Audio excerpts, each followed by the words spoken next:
તમે જોઈ શકો છો કે આપણા દેશી કાળા ચણાનું શાક એકદમ હેલ્ધી, ટેસ્ટી અને કોરું એવું બની અને તૈયાર છે. તો છે ને એકદમ સરસ, આ જોતાં જ ખાવાનું મન થઈ જાય અને મોઢામાં પાણી આવી જાય તેવો. હેલો ફ્રેન્ડ, તો તમારું સ્વાગત છે મારા રસોડામાં. તો આજે હું તમારી સાથે શેર કરીશ દેશી કાળા ચણાના શાકની રેસીપી. તો ચાલો શરૂ કરીએ રેસીપી. આજે આપણે બનાવીશું દેશી કાળા ચણા આવે તેનું શાક. તો દેશી ચણાનું શાક બનાવવા માટે મેં 1 વાટકો ચણા લીધેલા છે. તો ચણાને આપણે સારી રીતે ધોઈ અને ગરમ પાણીમાં પલાળી દેશું. તો ચણાને પહેલાં આપણે સારી રીતે ધોઈ લેશું.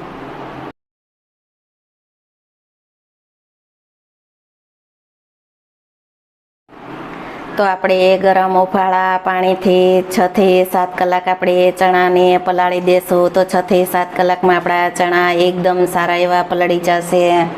તો તમે જુઓ છો કે આપણે 6 થી 7 કલાકમાં ચણા છે તે એકદમ સારા એવા પલળી ગયા છે. તો તમે જોઈ શકો છો.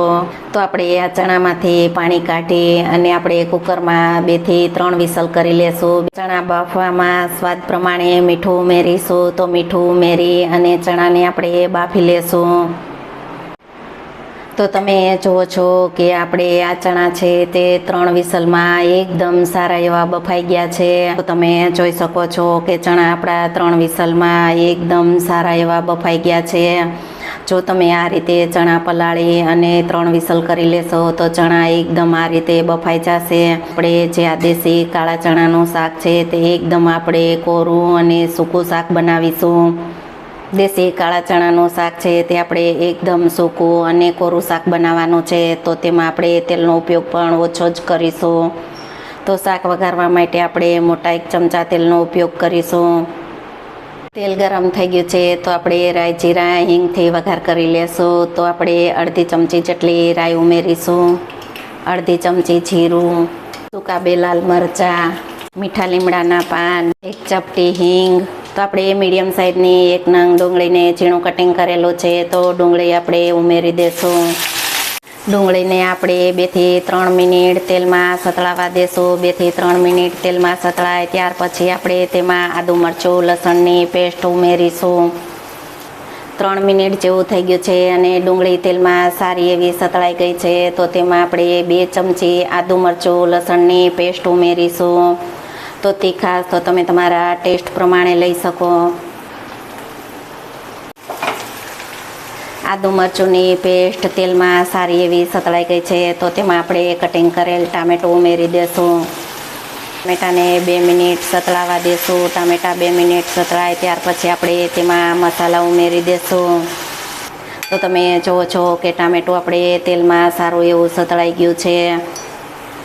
તેમાં આપણે મસાલા ઉમેરી દેશું. તો આપણે અડધી નાની ચમચી જેટલો હળદર પાવડર ઉમેરીશું, અડધી ચમચી જેટલું આપણે લાલ મરચું પાવડર ઉમેરીશું, અડધી ચમચી આપણે ધાણા જીરું પાવડર ઉમેરીશું, ચપટી ગરમ મસાલા પાવડર ઉમેરીશું, 1 ચપટી આમચૂર પાવડર ઉમેરીશું. તો આપણે ડુંગળી ટામેટાના સ્વાદ પ્રમાણે મીઠું ઉમેરીશું. તો આપણે મસાલાને સારી રીતે મિક્સ કરી લેશું. મિક્સ કરી અને 1 મિનિટ માટે આપણે તેલમાં સતળાવા દેશું. 1 મિનિટ જેવું થઈ ગયું છે. તો તેમાં આપણે 2 ચમચી જેટલું પાણી ઉમેરીશું.